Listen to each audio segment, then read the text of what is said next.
A chilling discovery is made in the depths of a Polish forest. It's a jaw of what appears to be a child. It's the beginning of an investigation into the crime of the 20th century. In 1942, the Nazis transported around 900,000 people to Treblinka, a death camp in eastern Poland. They disappeared without a trace. The camp was destroyed. Only a handful of eyewitnesses survived. They laid him down and chopped him up with an axe while he was still alive. 70 years later, a British forensic investigator attempts to uncover the truth about Hitler's secret extermination camp. Using state-of-the-art aerial technology, new eyewitnesses, and investigative archaeology, can Caroline Sturdy-Coles uncover the brutal horror of Hitler's killing machine? Oh my God. The only worry I have about Caroline is how she's going to get through all of this. We follow her quest to rediscover the extermination camp at Treblinka. We reveal how the Nazis attempted to hide their crimes and journey into the dark heart of the Nazis' final solution. It's not just bones, you know, it's a person. Okay. Sure.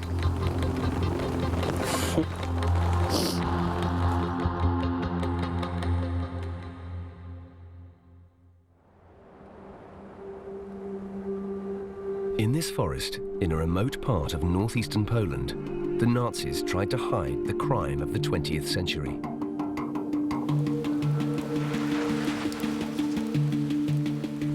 Forensic archaeologist Caroline Sturdy-Coles is on her way to Treblinka to carry out a unique investigation. It's the climax of 6 years' work.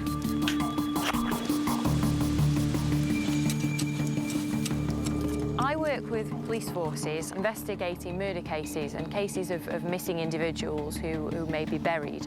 And it's the skills that I have learned as part of this work that I really do bring to this investigation of Treblinka.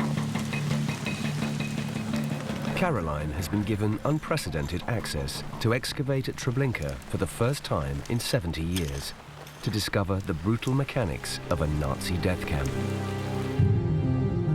Treblinka is 100 kilometers northeast of Warsaw. In 1941, the Nazis set up a penal camp, Treblinka I, where both Poles and Jews worked as slave labor. 6 months later, a second camp, Treblinka II, was set up. Its sole purpose was to kill Jews. The Nazis eradicated all evidence of their crimes, leaving no visible trace above the ground.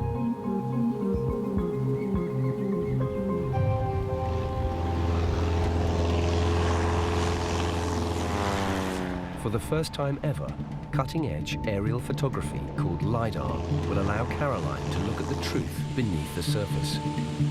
It's the beginning of a crucial phase in the investigation of Treblinka. What LiDAR allows us to do basically is take all the vegetation away. So if I turn that layer off, I can literally strip the trees out. So now what I'm seeing is the bare earth of Treblinka, and that's something that probably nobody's seen since the Nazis abandoned the site and before all these trees were planted around us. It's quite amazing to be able to use that new technology to see a landscape in a completely different perspective. Eyewitnesses and records suggest that up to 900,000 people were murdered by the Nazis in 13 gas chambers at Treblinka II. Caroline's mission is to find these gas chambers. Today, the location of them is uncertain. No physical evidence for the gas chambers has ever been found. The LiDAR reveals an extraordinary landscape. What's really catching my eye is this area here, which is showing a huge depression in the landscape. This is where I believe that the gas chambers are located. Caroline needs to wait for final permission to excavate the gas chambers at Treblinka II. But the LiDAR has given her plenty of new targets at the labour camp, Treblinka I. Treblinka 1 was one of a network of labour camps set up by the Nazis. Polish resistance fighters, dissidents and Jews were sent there as slave labour. Caroline has long believed these camps were also places of large-scale, systematic murder. The LiDAR is pointing her towards some startling new evidence. It suggests there could be unknown mass graves. To the south of Treblinka 1, 10 minutes walk through the forest, the LiDAR's revealed a number of previously unknown depressions. Caroline decides to dig 2 test trenches to investigate further.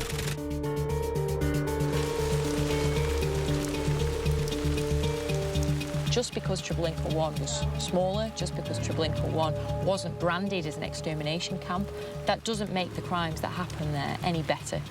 It's the part of the site that gets completely forgotten because everybody talks about the history of the death camp. And what I really want to show with my work is actually that Treblinka was one large landscape that comprised of the death camp, the labour camp, and at all of these places, in whatever form it took, the executions were all equally as brutal and equally as horrific as each other.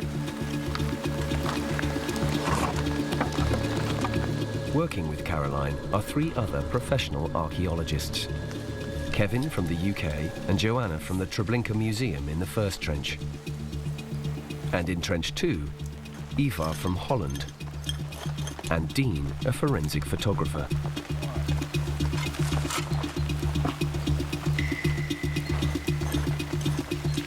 The team works their way down, centimetre by centimetre. As they sieve the earth and mud, they document everything. After a back-breaking 5 hours work, Kevin makes an unexpected discovery. Caroline, hello. Hello, Kevin, over. Just got something in the bottom of our trench, over. I think you need to come have a look at it, over. OK, I'm on my way.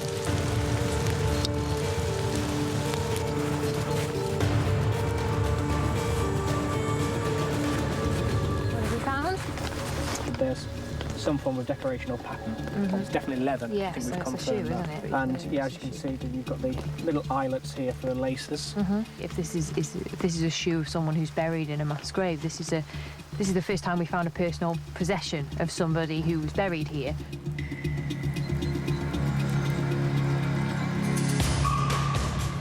$20,000 Poles were sent to Treblinka 1.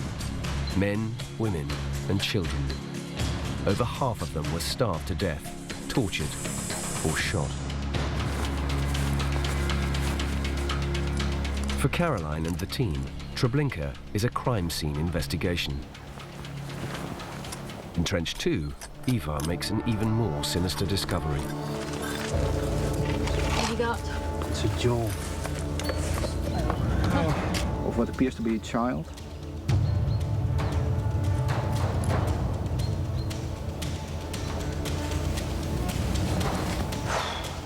A victim of crime, undiscovered for 70 years, is about to be revealed. What could they possibly have done? You know, what could they have done as a child to the Nazis to make them want to treat them this way?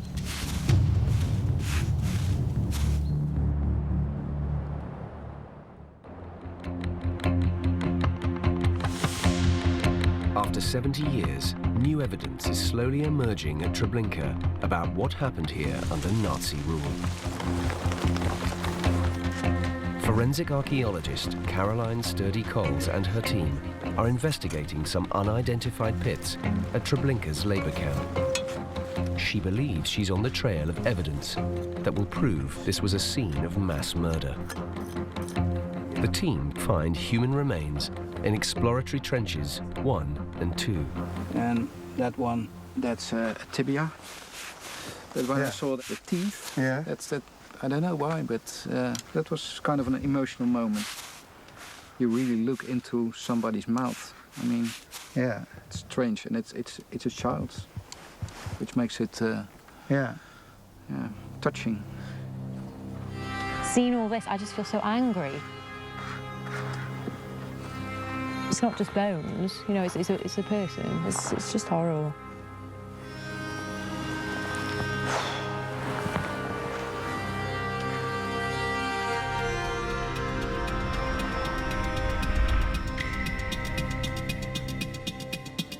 The team decide to dig a third trench in another depression revealed by the LiDAR.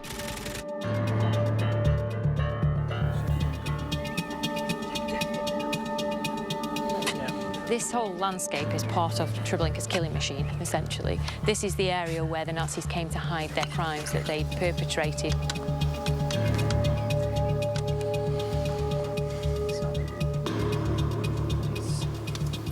think that's a bone. Looks like a... Yeah, it's shaped like a clavicle bone. Unsure if they have one body or more, they continue to dig. At the moment, we've still only found a few fragments, so we still need to do some more work, I think, to confirm whether or not we've got isolated bones or whether we've got a definite grave.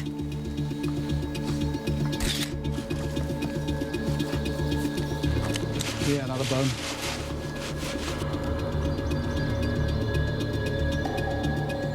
So we can see here there's a big cluster of bone that's just protruding out from the layer that we've dug down onto at the moment. So we need to be very careful around this end of the trench now. I think we should photograph it before we do any more.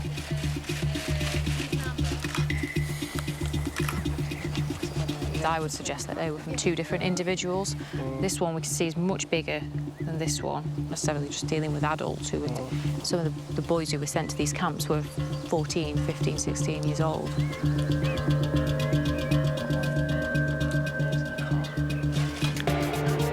Caroline has tracked down one of those young boys. Mieczysław Kowalczyk was 15 when he was sent to the penal camp in 1942 after being caught working for the Polish resistance. He has never spoken before publicly about the horrors and brutality he witnessed at Treblinka 1. The sick and those that couldn't work would be locked up in the cage. Then, at midday, two guards would come and take those prisoners to the slaughterhouse. There was a wooden hammer and a chisel in there. The guards would hit the prisoners in the head, causing them to collapse. If they had convulsions, they hit them again. Sometimes the guards would stab people in the eye with a bayonet and twist it. Stab you in the side, or even cut off your genitals just for fun. We knew we would die. No one expected to survive.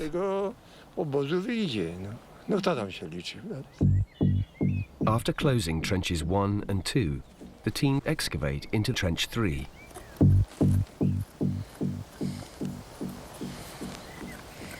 After 2 hours, Ivar uncovers another disturbing find.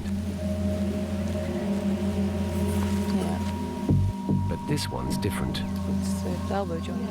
So now we have bits of pelvis near arm bones and ribs in both ends of the trench. And a couple of marks on here. On there, on there. Some one cut marks, I think it carries on up there as well, actually. That's probably why a bit of the bones flaked away there. Mieczysław Kowalczyk has a chilling explanation for these cuts.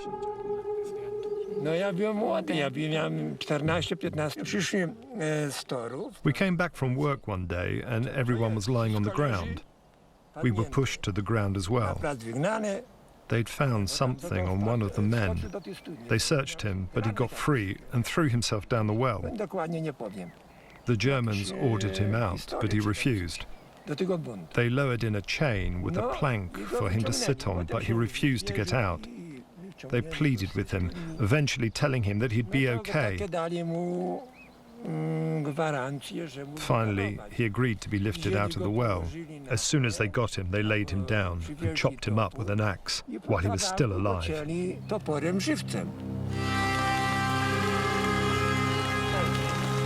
After a day excavating trench 3, the team find 40 bones.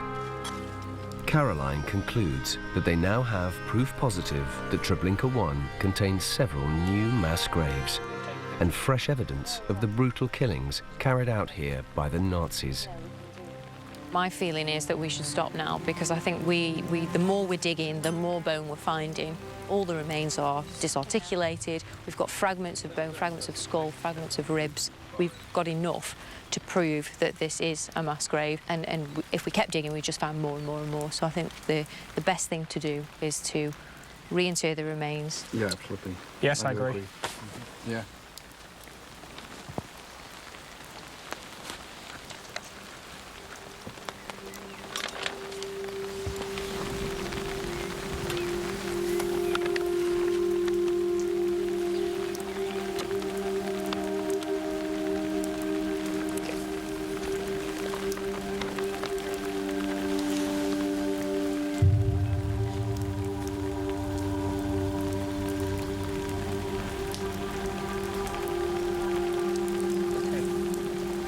Cool.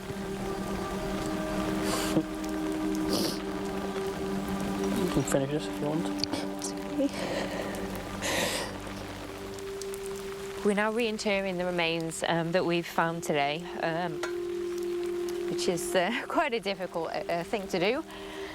Obviously, we've confirmed the presence of a mass grave. We found the remains of these individuals so that all of the individuals here can now be commemorated. It's something I think I'm very proud to have been part of, and I hope that that's the legacy that this project can give to the memory of the people at Treblinka. Okay.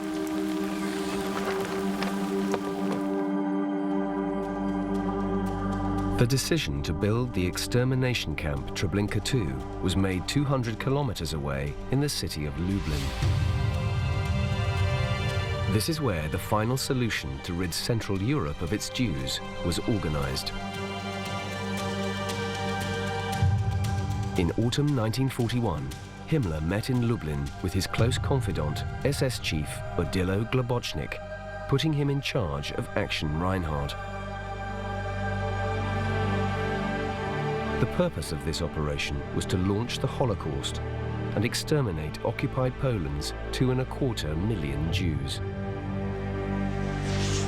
Globocnik's task was to build 3 extermination camps at Balzak, Sobibor, and Treblinka.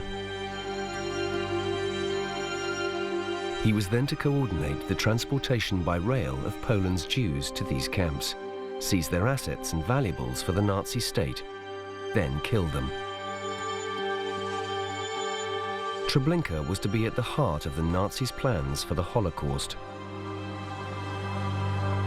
Globocnik was given just 18 months to complete Action Reinhard.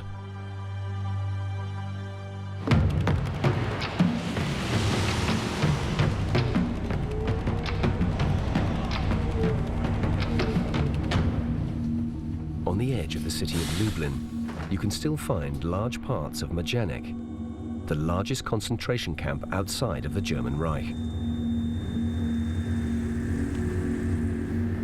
Opened in 1941, Majdanek evolved from being a penal camp for Soviet troops and Jews into a slave labor camp with 50,000 prisoners at its peak.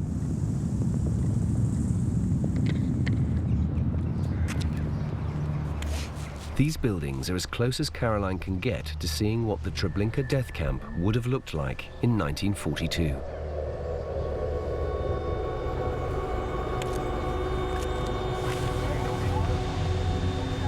None of the gas chambers from the 3 other Action Reinhard camps have ever been found. But here at Majdanek, 2 gas chambers do survive.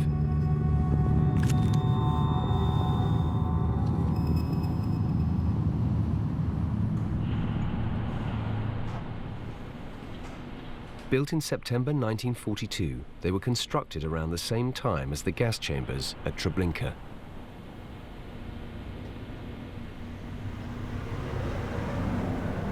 Caroline's looking for clues here as to the kind of building materials she hopes to discover when she begins excavating the gas chambers at Treblinka 2.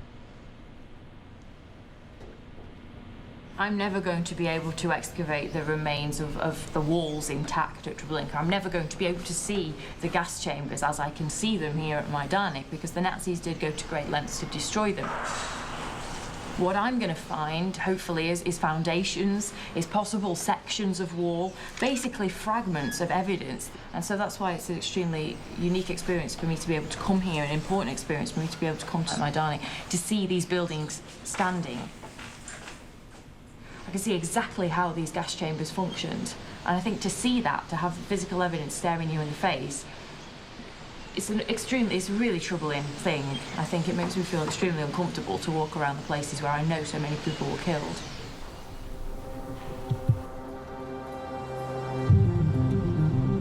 With this new information, Caroline returns to search for the gas chambers at Treblinka 2. The efficiency of the Nazis' cleanup at the extermination camp means Caroline has an enormous challenge ahead of her.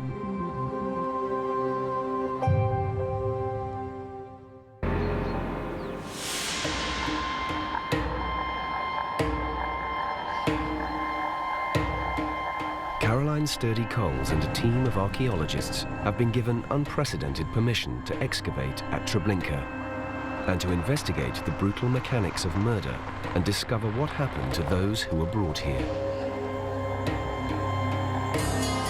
The bodies of 900,000 people believed to have been murdered at Treblinka have never been found.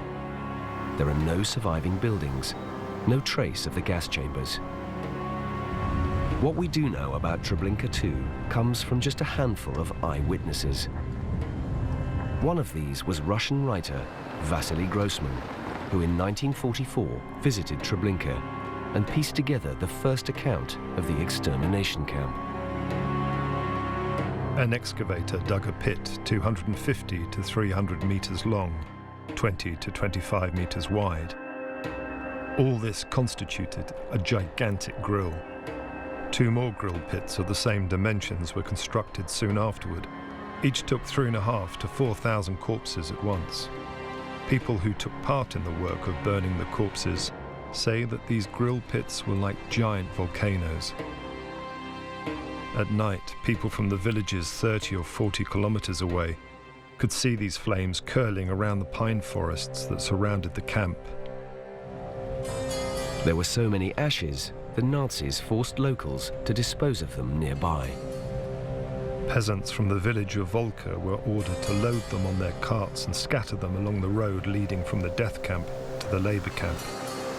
Child prisoners with spades then spread the ashes more evenly. Car wheels make a peculiar swishing sound along this road, and when I was taking along it, I kept hearing a sad whisper from beneath the wheels, like a timid complaint.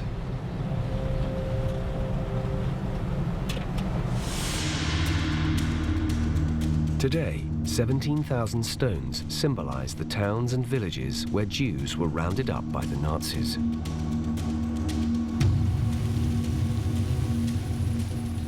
A giant symbolic grill pit represents the location where those hundreds of thousands of people are thought to have been cremated.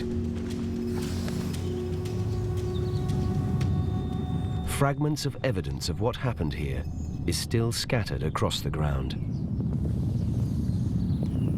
So these are fragments of human bone that you can see have been cremated because they've been exposed to a high temperature. You can see some of them are white and some of them, like this one, show evidence of blackening. We've literally just walked around this space for a matter of minutes, and already we're finding bone fragments and remnants of people's belongings, and it just gives you an overwhelming sense of the scale and horror that was Treblinka, because you can't even imagine how much people must have suffered here. And the fact that you can walk around this site and see these bone fragments 70 years later, no one came to look for them, nobody gave them a proper burial. It's really quite an overwhelming experience.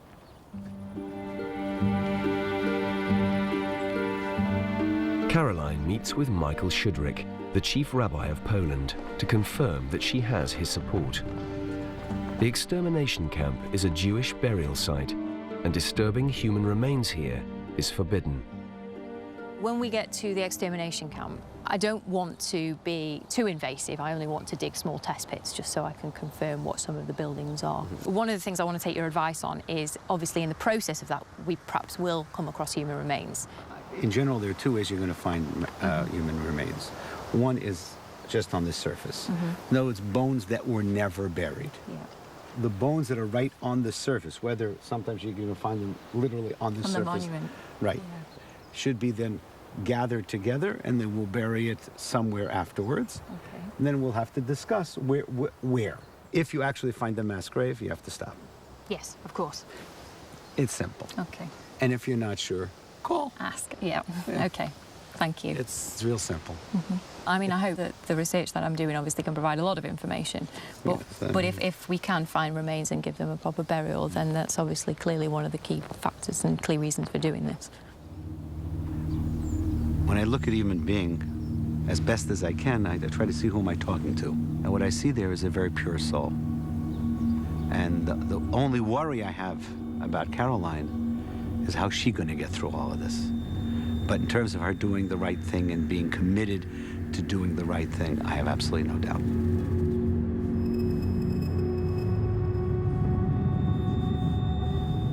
Eyewitnesses describe two sets of gas chambers at Treblinka 2.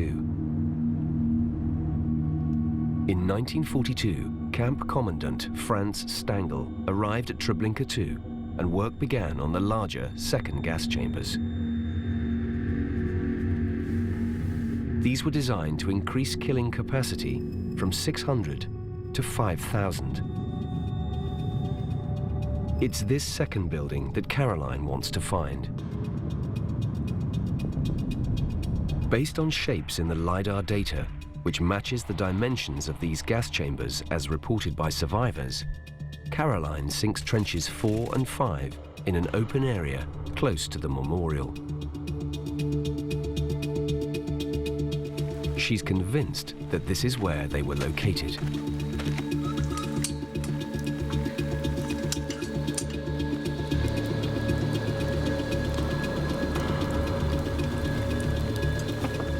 Although the Nazis tried to hide the evidence of their crimes by destroying Treblinka 2, Caroline hopes that physical proof of the gas chambers, such as bricks and concrete, could still be buried there. In the overall story of Treblinka, the gas chambers is the absolute heart of the extermination process here. And so it's really important for me to be able to identify where the gas chambers were. It makes sense for the new gas chamber building to be located somewhere here, so I really do want to be able to find that today.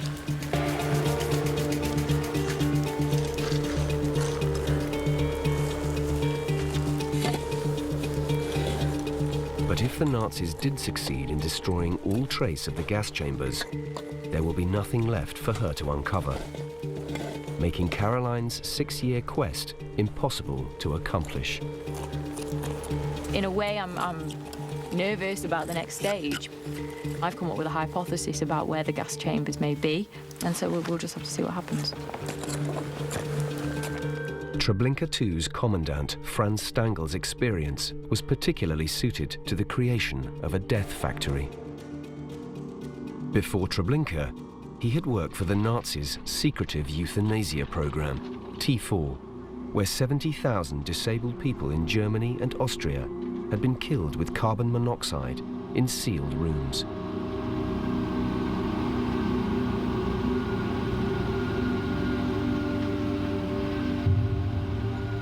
Once dead, the victims' gold teeth were removed, the bodies cremated, and the remaining bones pulverized. Their ashes were then scattered over a local river. Stangl had learned how to kill in large numbers at T4. At Treblinka 2, he scaled this up to an industrial level. Using the new, more efficient gas chambers, it took just 20 minutes to kill 5,000 people.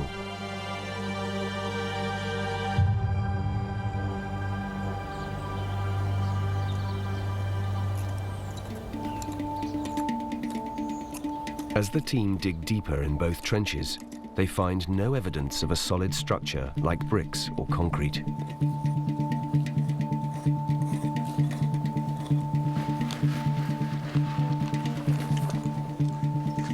Then Ivar makes a startling find. It's not a good sign.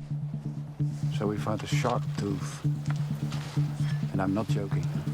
That's a shark tooth. So this appears to be some other fossil. It looks like when the Nazis destroyed the gas chambers, they dumped sand from the quarry at Treblinka 1 over the ruins. We've just dug a little test pit down in ours, down the corner, and it's just sand, continuous sand. That sand contained tiny fossils from when this whole area was a seabed millions of years ago. I'm not sipping anymore. It's a major setback for Caroline, and the last thing the team were expecting. When are you finding any more things apart from the fossil material? More fossils.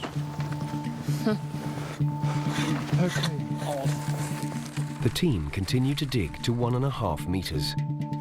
There's no sign of any building material, just more sand and stones. Yeah, same as you.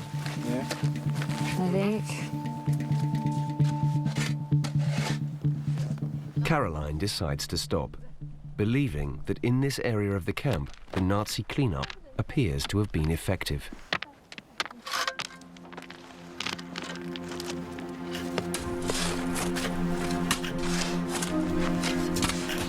Well, not disappointed exactly. I mean, obviously, I would have liked this to be in situ building foundations. It's never going to be like Auschwitz. You're never going to be able to walk through the buildings of Treblinka as someone who visits the site and see them. And we knew that, you know, at the end of the day, the Nazis did try and hide what they did. But I think for us, anything that we can find to add to that information is vital. The question remains, does any evidence for the gas chambers still exist? I won't be beaten by the fact that we didn't find in situ foundations here. And at the end of the day, we'll just keep looking. Going back to the LiDAR, Caroline examines another depression in the landscape, just a few meters away. It looks tantalizingly like the site of the much smaller original gas chambers. Realizing this is her last chance, she immediately decides to dig 2 new trenches.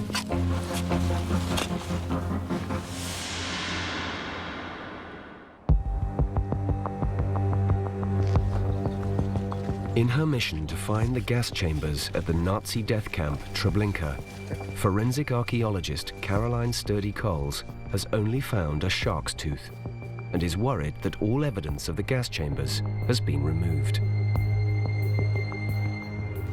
She calls a meeting with historian Rob van der Laas and aerial specialist Chris Going to help her identify new targets to excavate.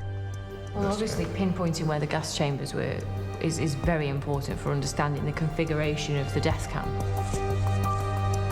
Without any aerial photographs of the camp, Caroline only has maps drawn by a handful of camp survivors and Commandant Franz Stangl as a guide. But the details on these maps conflict. Some witnesses didn't draw those maps until quite a long time after the events had taken place. And all of these maps, when we look at them together, we can see that they're all different in terms of the configuration of the buildings, they're all different in terms of shape. The fact that they differ one from another, are people saying, well, if you can't agree what the site looks like, and if you don't know where the gas chamber is, then maybe there wasn't a gas chamber or something like that. If deniers' arguments hinge on this, if different witness testimonies differ about where these gas chambers were located, if we can find them, then we can answer questions that people have been asking for 70 years about this very, very important structures. Vital. Trenches 4 and 5 offered little more than the shark's tooth. But her LiDAR survey is suggesting a new site in an area where the first gas chambers could be located. So she digs 2 new trenches, 6 and 7. We've got this area which is a visible earthwork. It was the biggest thing that showed up on the LiDAR survey. So what we wanted to do was to excavate this to try and establish what the cause of the earthwork is. We know there's something here, but we don't know what. A dark soil, isn't it, compared to...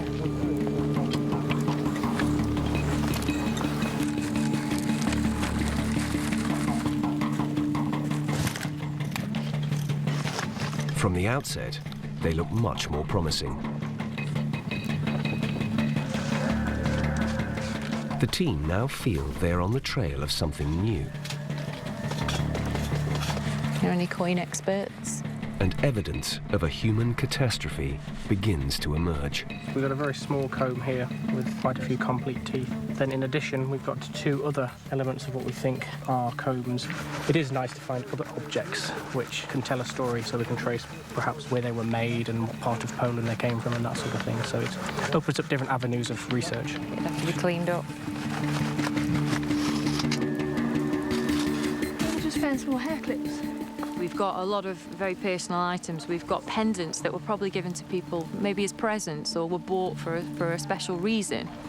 Pin for a brooch or something. Oh, I think it's not gold, it's gilded. That's really a heart-wrenching thing, to think that you're holding something that meant so much to somebody. That is the trace that that person left behind. That's all that's left of the people who were sent to Treblinka. So we've got a little piece of a button. Or gilded. Hair grips and jewellery. Could these be signs that Caroline is getting closer to the gas chambers? Like a brooch. Yeah. Jewellery and small personal items suggest that the people brought here had no idea they were coming to a death camp. Could the Nazis really have kept the extermination camps a secret?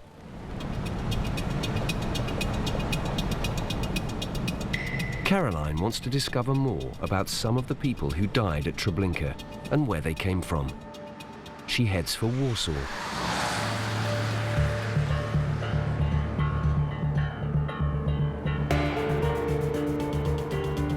When the Germans invaded the city, 1/3 was Jewish. Soon, 350,000 Jews found themselves trapped in a ghetto covering 3.5 square kilometers. Ghetto was a fake community in a way. I mean, where you normally think at a ghetto, you think at something like a Jewish quarter as it existed in Europe already from medieval times. Like Venice, for example, where the words originally came from. But what the Germans did after the occupation of Poland was create new ghettos, which were places where faked normal city life could develop, in which tailors came in and barbers came in. So a whole new sort of economy was created inside these ghettos. But this was really a sort of prisoner system. They could live in there, but they couldn't get out. In 1940, the Nazis sealed off the Warsaw Ghetto while the leadership in Berlin worked on a final solution to the Jewish problem. The population grew to over 400,000, from people brought in from surrounding villages and towns. Arriving in the ghetto was a shocking experience. 1/3 of a large city's population moving through the streets in an endless stream, crowding one another more and more as they converged. Pushcarts were piled high with household goods. The Germans delighted in overturning the carts and seeing us scrambling for our effects. There was appalling chaos. Children wandered, lost, their crying drowned in the tremendous hubbub of 500,000 uprooted people. Any political dissent, petty crime, or smuggling of food could result in transportation to the Treblinka 1 penal camp. One thing I'm particularly interested in is how much people knew about places like Treblinka, or maybe they didn't want to believe when information came back into the ghetto that somewhere as horrific as Treblinka could exist. I think that's true. That the idea that it's so beyond what you can imagine.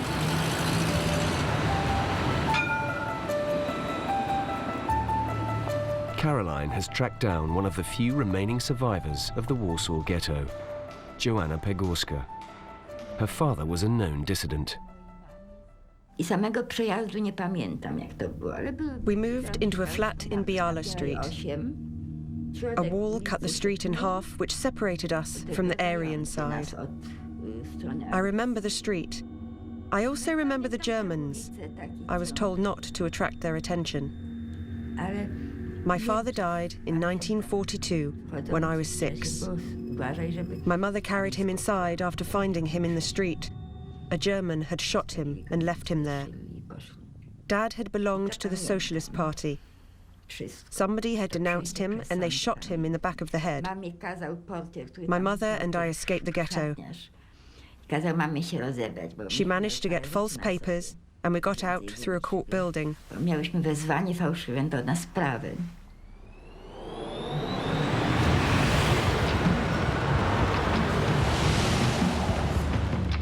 In the ghetto, life deteriorated to ritual humiliation, forced labor, and random killing.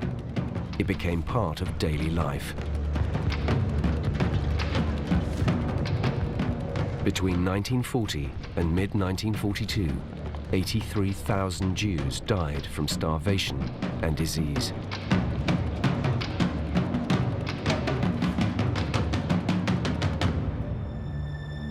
By July 1942, the gas chambers at Treblinka were ready, and Action Reinhard was able to begin transporting Jews from the Warsaw Ghetto.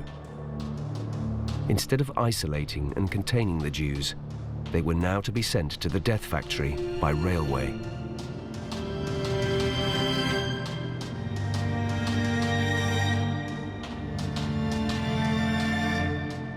On the morning of the 22nd of July 1942, SS officer Hermann Werthoff issued an order to the ghetto's Jewish police force. All the Jews, irrespective of sex and age, will be deported to the east. By 4 p.m., a contingent of 6,000 people must be provided, and this, at the minimum, will be the daily quota. Warsaw's Jews were told to assemble at the Umschlagplatz, the square by the railway station.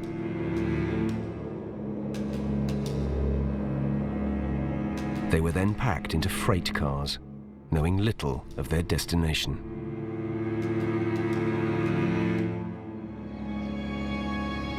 $300,000 Jews is saying here, or probably more even. Yeah, I mean, this is just the amount that was taken from here, but obviously people were deported from elsewhere, all over Poland, and before that they were brought from other countries. That's why I think it's important to think not only of for example, Treblinka. It's not important to think of Treblinka only as within the boundaries of the camp. It was part of an entire landscape of the Holocaust that spanned most of Europe. And these sites are all part of a network. Yeah, and then the remarkable thing is that it all happened just in an unbelievable short period of time. From the Umschlagplatz, we were moved towards the boxcars. Already we could see elderly people stretched out on the floor of the first car, half unconscious. Over 100 people were crammed into our car. When the door shut on me, I felt my whole world vanishing. Some of the people said, "Jews, we are finished." Between July and October 1942, 722,300 Jews were deported to Treblinka from across Poland.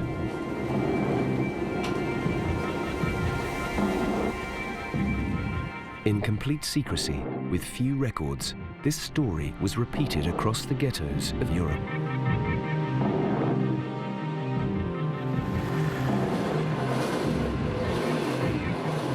The scale of the operation at Treblinka is known only because of the efforts of a few eyewitnesses. Francis Zabecki, the station master at Treblinka village, was one of them.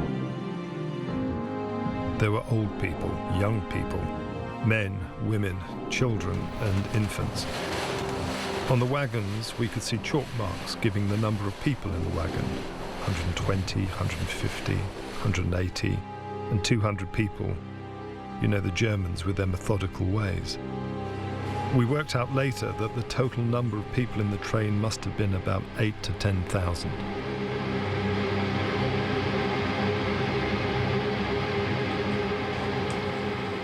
Today, it's believed that around 900,000 Jews were murdered at Treblinka, from about 1.5 million killed during Action Reinhard.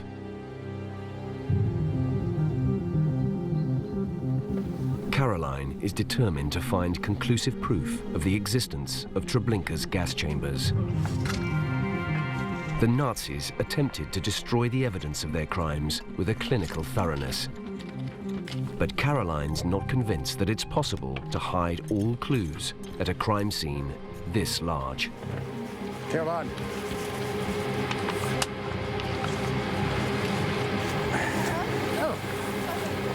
Oh my God.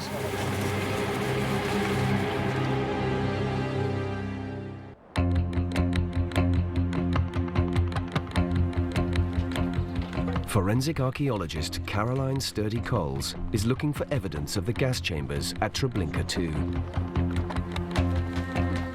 The team has already discovered previously unknown mass graves. And now, based on her research and a LiDAR survey, Caroline is investigating a new area. As the trenches deepen, small items appear that present Caroline with a dilemma. Oh my gosh, you as well? They're further evidence of the crimes committed here. It's just strange. So, Kevin, you've got false teeth as well? Yeah. Yeah, Evo's just found some too. So what context number are you on now? Is that metal? I'm going to get you a box, Kevin, for those. I think we treat them like human remains, to be honest. I think essentially that's what they are.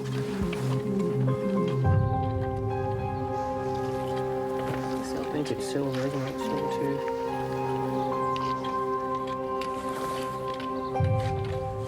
Finding proof of the gas chambers will give Caroline hard evidence of how the extermination process at Treblinka was managed. The Nazi myth was that it was quick, efficient, and professional. But the reality was chaotic and savage. Treblinka camp commandant Franz Stangl described what he saw the first time he arrived. We could smell it kilometers away. When we were about 15-20 minutes drive from Treblinka, we began to see corpses by the line. First just 2 or 3, then more. And as we drove into Treblinka station, there were what looked like hundreds of them just lying there. They'd obviously been there for days in the heat. In the station was a train full of Jews, some dead, some alive. That too looked as if it had been there for days. Treblinka that day was the most awful thing I saw during all of the Third Reich. Stangl established production line efficiency at Treblinka. The camp could now process around 6,000 people within 20 minutes, as long as the railways could maintain the supply. Jews arriving at Treblinka in packed trains from the ghettos were exhausted, dehydrated, and had no idea where they were. Samuel Willenberg was transported to the death camp in 1941 from the Opatov ghetto. He was one of the very few people to survive Treblinka.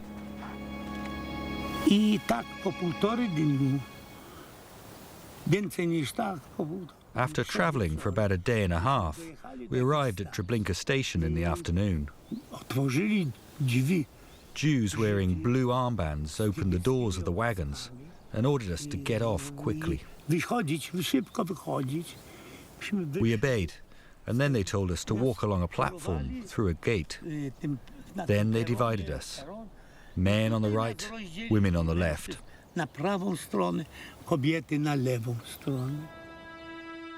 SS officer Willie Mentz was part of the T4 euthanasia program before working at Treblinka.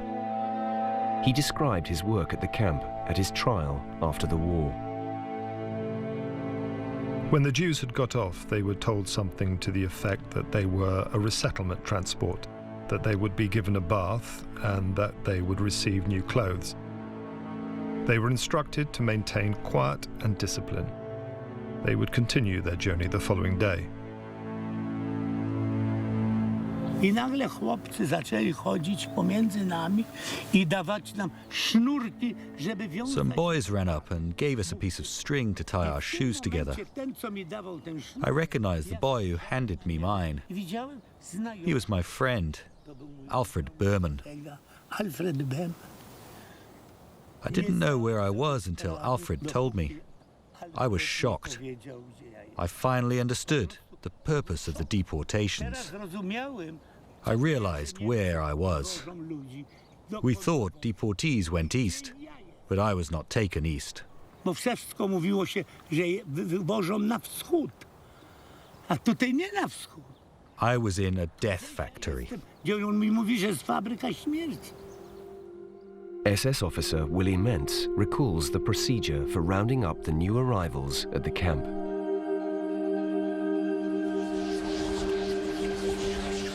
The transports were taken off. The women had to undress in huts and the men out in the open. The women were then led through a passageway to the gas chambers. On the way, they had to pass a hut where they had to hand in their jewelry and valuables. The SS police sometimes shot people during the journey. These people, and the ill and the frail, would be taken to the hospital area and stood or laid down at the edge of a grave. It was my job to shoot these people in the neck with a 9mm pistol.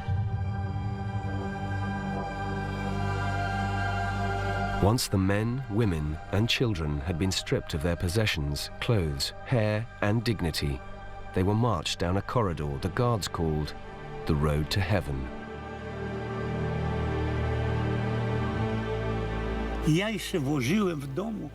Alfred said, "Say that you're a mason." I did, and avoided the gas chambers. I was the only survivor of the 6,000 people on my train.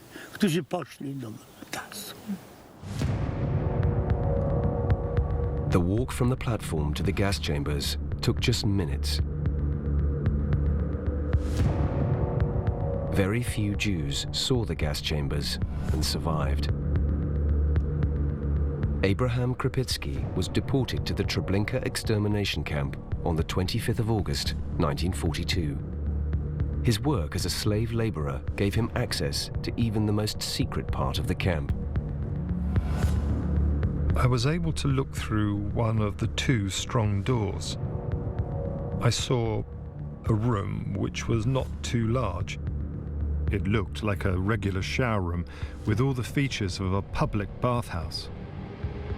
The walls of the room were covered with small white tiles. The floor was covered with orange terracotta tiles. For the men, within 8 to 10 minutes of arriving in Treblinka, they would be dead. They would be killed in the gas chambers. And for the women, it was more like 15 minutes because of the fact that they had to have even further humiliation. They had to have their head shaved before they actually took that walk and into the gas chambers themselves. It's been a 70-year hunt to find evidence to prove what happened here.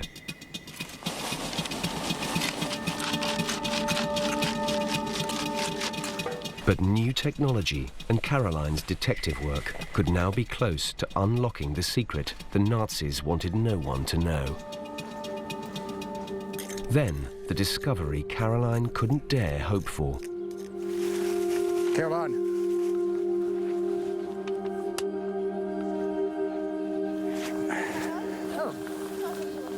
Oh my God. Wow. That's something. That's just turned up this morning. That's amazing. No, just 30 seconds ago. Good God. Yeah, it was over here. Gosh.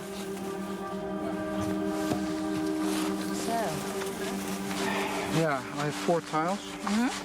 3 yellow ones and 1 red one. And these are small fragments. And this one is almost complete. Okay. And as you see, the Star of David is on the bottom, side, which is quite remarkable. Yeah, absolutely. And there's another. And you see the Star of David on this one also. Yeah. Yeah. But have you ever seen those tiles?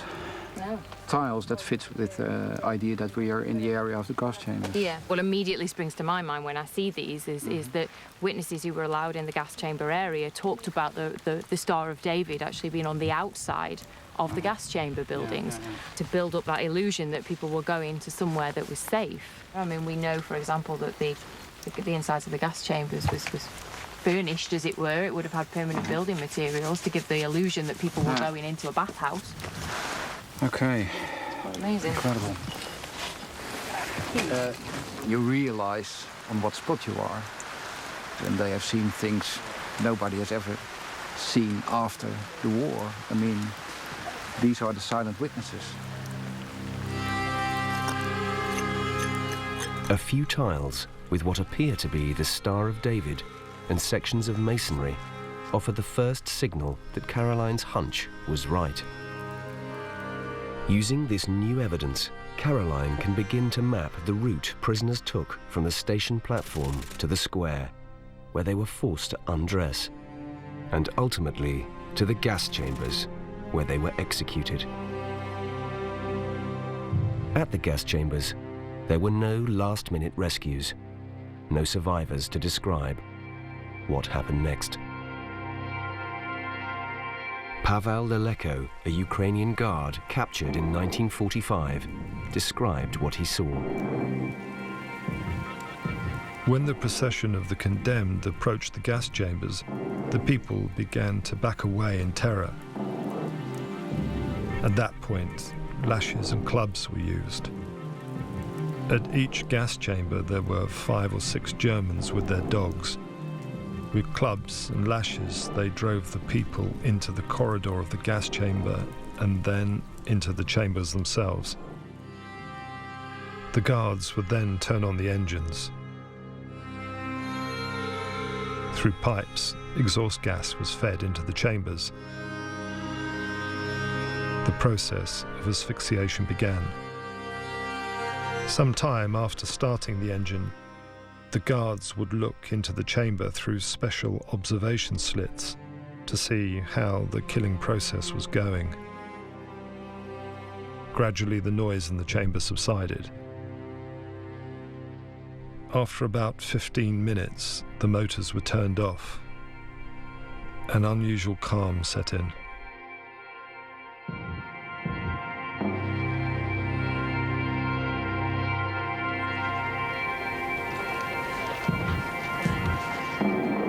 Caroline and the team need to be sure that the tiles are part of a permanent structure. If this was the site of the gas chambers, there would have been solid foundations. The next meter of the dig will be the most important of Caroline's 6-year investigation at Treblinka.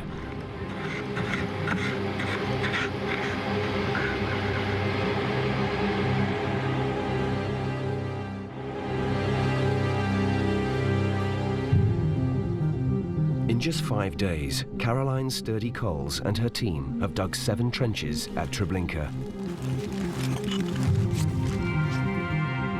So far, they've discovered 3 previously unknown mass graves, jewellery, personal possessions, and human remains. But now, at Treblinka 2, they're finding numerous bricks and tiles, which suggest they could be at the site of the original gas chambers. Then, as they dig deeper, the team hit a series of larger stones. Well, there's certainly a change in material now that is being excavated in this trench. Wow. We may have the original ground surface now of when the camp was in operation, and that's why we're seeing very big structural stones now. Caroline thinks the Nazis dumped sand on top of the gas chambers to hide the evidence of their crimes. The ground level of the camp would have been much lower than it is now. Yes. All this other activity has simply built up the land rather than interfered with that evidence that's buried deeper. And that's what we've excavated through. So we've excavated through that material to come down onto, you know, the proper level of the camp. So this would have been somewhere close to where the individuals would have been walking on. That completely changes your perspective of this landscape and how the camp looked, and when you know that the ground level would have been much, much deeper. satisfied that she's found proof of the gas chambers, Caroline has no choice but to rebury the evidence. But it's not easy.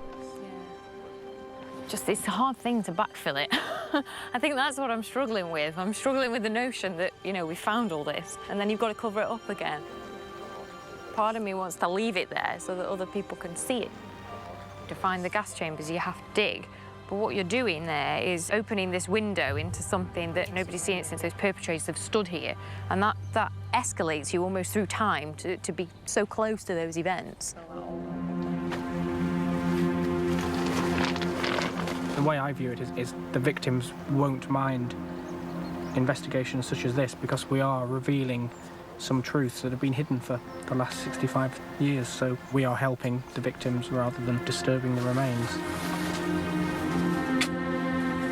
It feels like the Nazis have won if you don't bring to the surface that evidence. But I think what is so poignant maybe about these gas chambers is as well that this is the place where Treblinka began.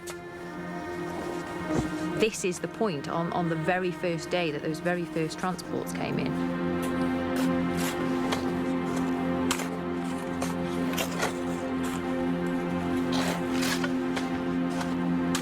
We've identified the location of the old gas chambers here, and in doing that, what we've done is prove that the Nazis couldn't hide all traces of their crimes.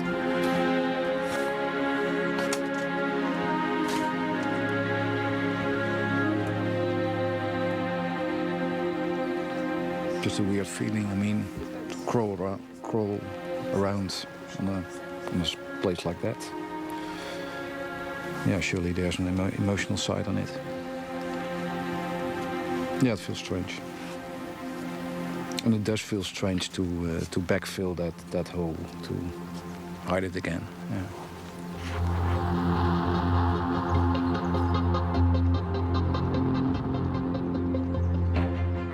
Caroline, working for the first time with the latest technology, has made important discoveries at Treblinka. She has confirmed the location of 3 new mass graves in Treblinka 1, providing further evidence that this place was a site of mass murder. And in Treblinka 2, Caroline has succeeded in pinpointing the location of the gas chambers and confirmed her suspicions that the camp was actually 10% larger than previously thought.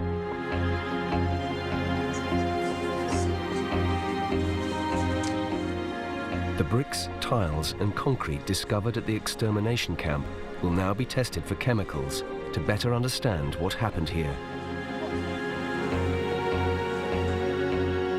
What became apparent is simply the scale of what we found.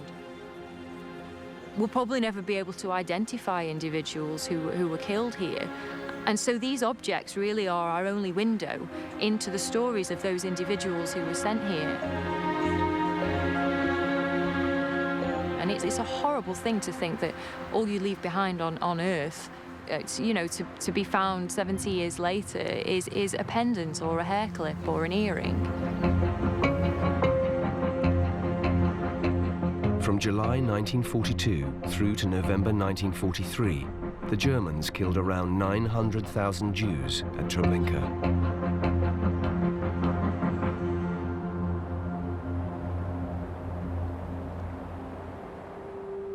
In a final report to Himmler, Odilo Globocnik noted the great success of Operation Reinhard. The Jews had been exterminated, Treblinka had been destroyed, and the personal possessions, currency, and valuables stolen from the murdered victims had been passed on to the Reich. Globocnik was eventually captured in Austria by British troops, but took his own life before he could be interrogated. Franz Stangl, the architect of efficient, systematic killing of the Jews, escaped to Brazil. He was tracked down by Nazi hunter Simon Wiesenthal and charged with the murder of 900,000 people. Found guilty, he was sentenced to life imprisonment.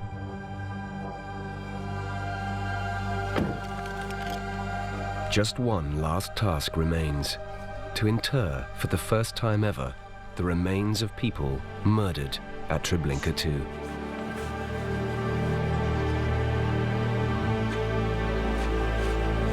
We We are reburying the remains that we have excavated as part of our research project. It's symbolic because it means we can commemorate some of the victims of Treblinka, and in commemorating and reburying some of them, of course, we can always remember all of them. It's a very important moment of this process because, you know, putting aside all the science that's facilitated this investigation, this was always about the people who were sent to Treblinka. It's an odd process that in reburying people, you continue to uncover the horrors of the crimes that were perpetrated here. There are more remains there. We still find more and more and more, and it really does show just how horrific Treblinka really was.